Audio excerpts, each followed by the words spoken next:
रहस्यमयी हवेली का रहस्य।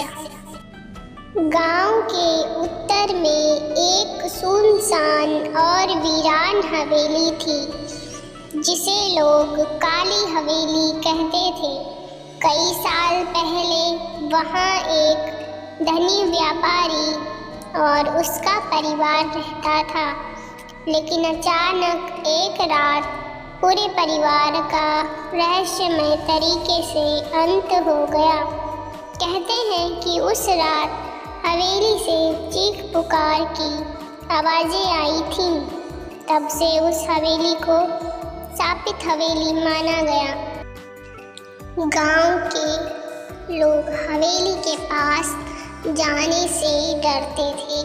कई बार कुछ साहसी लोगों ने वहां जाने की कोशिश की, लेकिन या तो वे लौटकर नहीं आए या उनके साथ कुछ अजीब घटनाएं घटी।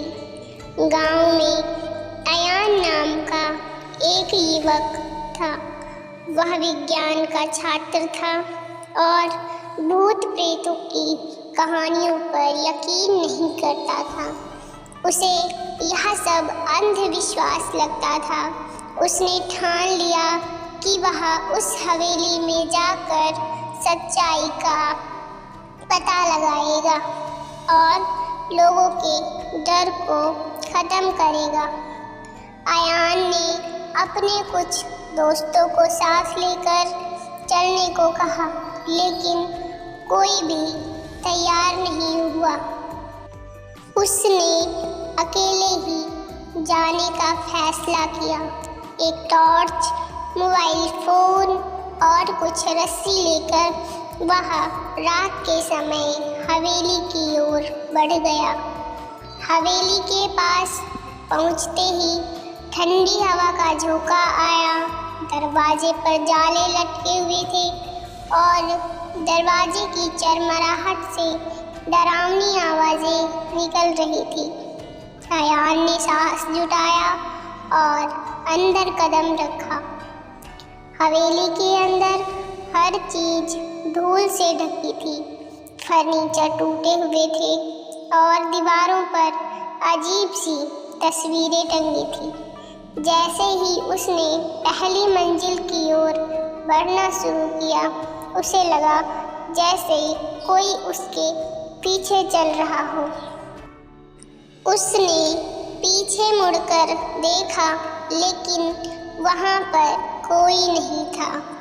अचानक एक दरवाजा अपने आप खुला। अयान ने डरते डरते उस कमरे में कदम रखा। यह कमरा हवेली के मालिक का था। दीवारों पर कुछ तस्वीरें थीं जिनमें परिवार के सदस्य दिख रहे थे। एक तस्वीर में परिवार का सबसे छोटा बच्चा अयान को घूरता हुआ सा लगा। उसे महसूस हुआ कि कमरे में तापमान अचानक गिर गया है।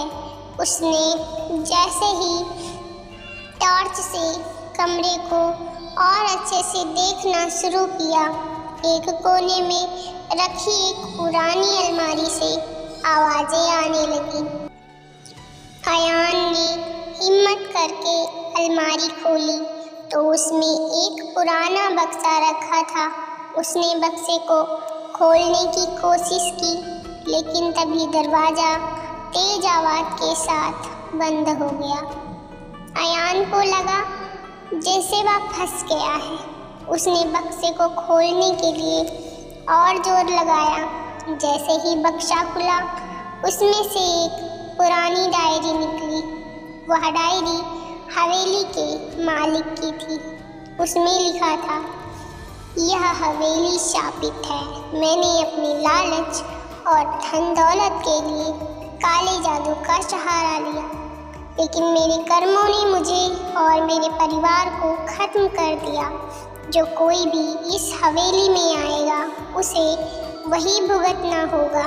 डायरी के साथ एक पन्ने पर एक अजीब मंत्र लिखा हुआ था। तभी हवेली में तेज हवा चलने लगी और कमरे में रखे सामान इधर उधर गिरने लगे। अयान ने महसूस कि कोई अदृश्य शक्ति उसे बाहर फेंकना चाहती है। अयान जैसे ही कमरे से बाहर निकला, उसे एक धुंधली आकृति दिखाई दी। यह हवेली के मालिक की आत्मा थी। उसने गहरी और डरावनी आवाज में कहा, तुमने मेरी शांति को भंग किया है, यहाँ से चले जाओ, वरना तुम्हारा भी यही हश्र होगा। अयान ने साहस जुटाकर आत्मा से कहा, तुम्हारे बुरे कर्म की सजा तुम्हें मिल चुकी है, लेकिन मैं यहाँ सिर्फ सच जानने आया हूँ। क्या तुम्हारी आत्मा को मुक्ति चाहिए? आत्मा ने पल भर के लिए चुप रहकर कहा, अगर तुम इस हवेली को शुद्ध कर सकते हो तो मेरी आत्मा को शांति मिल जाएगी। अयान ने डायरी में लिखे मंत्र को पढ़ा और हवेली में गूंजते हुए शब्दों को दोहराया। अचानक हवेली में तेज रोशनी फैल गई और आत्मा धीरे धीरे गायब हो गई। हवेली अब शांत हो चुकी थी। अयान ने सुबह गांव लौटकर सबको हवेली की सच्चाई बताई। उसने गांव के पुजारी को बुलाकर हवेली की शुद्धि करवाई। इसके बाद हवेली फिर कभी डरावनी नहीं लगी। अयान की साहसिक यात्रा ने न केवल रहस्य को सुलझाया, बल्कि गांव वालों के डर को भी खत्म कर दिया। हवेली अब सिर्फ एक पुरानी इमारत बनकर रह गई।